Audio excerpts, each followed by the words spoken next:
What's going on there, gamers and gamettes and everyone in between? It's your boy QYZ, and y'all already know the deal because y'all already know the spiel. But then again, maybe in the case of this video, maybe you don't. We're going to talk about 5 quick tips that a lot of people really haven't talked about, and I know you've probably heard a lot of these videos by this point, but these are going to be some tips that I haven't heard that many people talk about. So that being said, without further ado, intro skip right into the video. So number 1, as you guys can see here, I'm going to pull up the Genshin Impact launcher, and this one might be a little bit of a PC exclusive, but you see, during the launcher, if you were to take up your keyboard and hold this thing called the shift key, you may have heard of it, and hold it down, and then you click launch, you're going to get a secret little sub menu here. Now, you may be saying, all right, I can do all this in game, set the graphics quality, which display, windowed mode or not, and the resolution, but you can actually change the inputs. So for a lot of you who have been complaining about having the B button or the circle button on the PlayStation 4 pad be accept, you can actually switch it to where X or Xbox controller A being the accept button or anything you really want. If you want to jump with R1 because you're so used to bumper jumper in your shooters, like there are various things that you can do to make the game more accessible and more comfortable for you to control. This is something that I don't see a lot of people talk about, but just in case you didn't know, you could go ahead and you can double click an entry and then you could change it to be whatever you want. Or you could even set up a secondary input, which I think is kind of neat. And I think this is huge because I know a lot of people are talking about accessibility because some things are actually kind of hard with touch controls and sometimes things may not be the most intuitive with controller. But in here, you could set up 1, 2, 3, 4, 5, I think all the way up to 10 different controller setups. So you can have 10 different controllers. If you're someone who has like an accessibility issue with a keyboard and you have like a program like Joy to Key, Rewazd, or one of those software that allow your keyboard inputs and keystrokes to be recognized as controller inputs, then there's all sorts of customization where the possibilities are almost endless to where you can fine tune this game's control system to your liking. Tip number 2 has to deal with the adventurer's journal because I know a lot of people talk about, well, look, I go over here and I see bosses and like, all the bosses aren't here. Like, there are different type of mages to fight. Like, I see the ruined guards, but where are the other people that are golems and, you know, various things of that nature. But you see this little tiny little thing that looks like a D-pad right there? I don't know how a lot of people have missed this, but apparently they have missed this. You just press this and then you can go to Leeway and oh, what's that? Man, all the other monsters are here. And what this does is if you're trying to farm a very specific type of drop, you can go ahead and navigate to one. Oh, there's one right there that you can teleport to June Cursed or whichever is the closest thing. So this is kind of like going to be a combination of tip 2 and 3. But you see how Barbara is absolutely just shredding the shield? But if I were to say, let's just say, switch to this and do overload, I don't really shred the shield as much. Even though this character's at a higher level, does more damage, has a significantly higher attack stat. And that's because shields, they interact more with element interactions than they do with raw attack stats. So that's just something that's going to be a little food for thought. But yeah, after you kill it, you can be like, oh man, let's go see what it dropped me. Anything important? Oh, it looks kind of shiny. Oh, it was just a branch. Well, you could take out your disappointment on the surrounding enemies, or you can just go over here to this page, scroll on down, find it again. And what's that? Oh, there's one over there. And you can just continuously chain this until you get whatever drop you're looking for. And you can do that essentially pretty much almost an infinite amount of times. And you may be saying, but wait, but they go on cooldown and eventually I'll have killed them all. And right you are. Righty-o, my dear viewer. But don't worry, Papa QYZ not only has the technology for you to succeed in life, but I also have the swagger to get you through the end of the day. Now, you should only do this tip if you're a scumbag, but you can legit just, at this point, see all the people who are lower level than you. You can just keep requesting, going all the way down, pending for approval. And you just keep doing this and doing this and doing this, especially if there's someone who's on your world level or lower or maybe one above. And you could just continuously doing this, right? And at that point, when you're in someone else's world, if you would like to farm, you could then do the same thing. And yeah, now you can find all the enemies in their world, which are going to be at the same locations. So in theory, you can infinitely farm, but it'll be kind of disgusting because you'll be taking everybody else's kills. I'm not going to do that because that's kind of scummy. I mean, you can always ask if you want to farm somebody's items and stuff like that, but it's usually just best to stay in your own world. But this is something you can do. All right, so for the next tip, and this one's going to be kind of easy and straightforward, it doesn't matter what the hitbox look like. As long as you dash when you're about to get hit by something, you will not take the damage. So like you could literally be standing in something, being completely engulfed by the hitbox, and even if your character makes the grunt noise of getting hit, they won't get hit.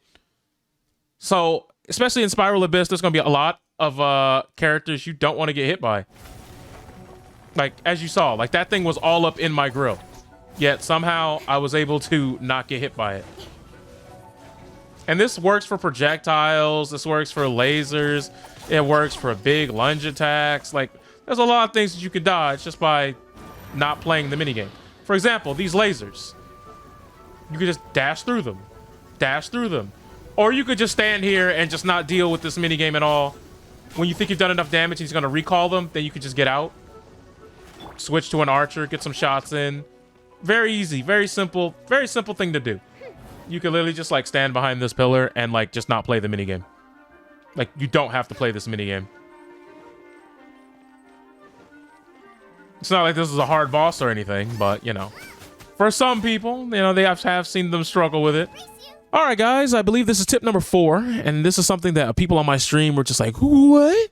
I have no idea what you're talking about. You're crazy, bro. And they thought that like it was just weird that I had 2 electric members on the same team, but allow me to explain. You see at the bottom middle, it says elemental resonance. It should be right there to the left of my face, in which you should see, once you click it by clicking the right stick or whatever the corresponding button you have mapped, you'll notice that it'll tell you on your elemental tree what elements you have on your current team and party. But on the right-hand side on this big wall of text here, it'll tell you if you have 2 electric party members, not only are you affected less by hydro for 40% less time, when you have an elemental reaction, be it superconduct, overloaded, or electrocharge, you have a 100% chance to generate an elemental particle per reaction, which is why when I have my Razor, my Fischl, or my Kaching out there on the field at the same time, that is why I build up so much ult charge that like it feels like I always have my elemental burst all the time. Like it just never goes away. Like there are multiple fights, especially when the longer fights of Spiral Abyss, where at this point,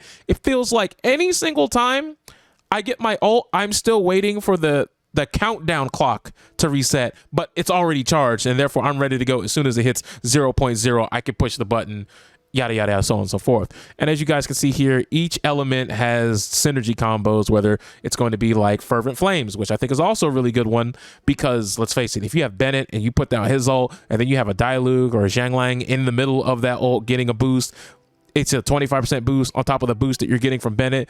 It's OD. It's ridiculous. And yes, these do stack. So if you ran 2 electrics and 2 fires, you would get both buffs passed on to your team. It's really, really disgusting stuff. And I think it's something that a lot of people should look into. So check out which combos work for you. And, you know, if you're using any 4 unique elements, you'll get elemental resistance plus 15. So elemental damage won't be hurting you as much. But I think that's honestly the weakest one. To be fair, I think they kind of made a tier list. I think this is the tier list in order from worst to best. I think they have it in order. So, hey, you know, it works out.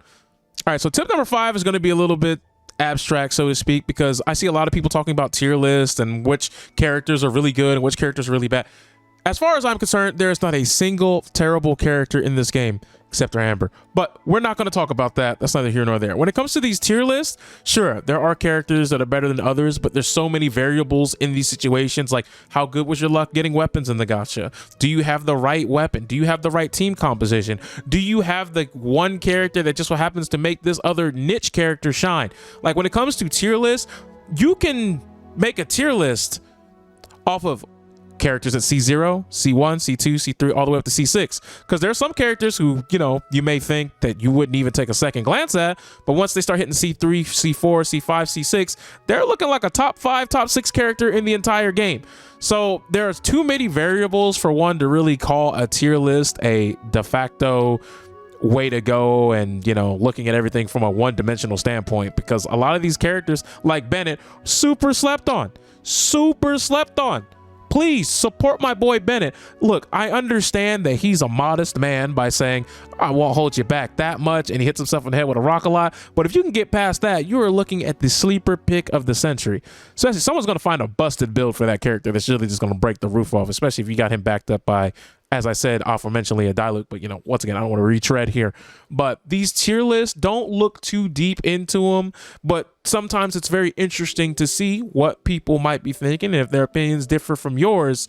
But please, please, if you have a good team and you have a good elemental resonance or a good, you know, team composition already set up, laid out before you in your game, don't feel like you have this weird need to have to roll for this super amazing, very, very low chance of getting character and then being upset when you don't get them. That's all I'm saying. That's all I'm saying. But yeah, I don't think it really counts as a tip, so I think I do owe you one more.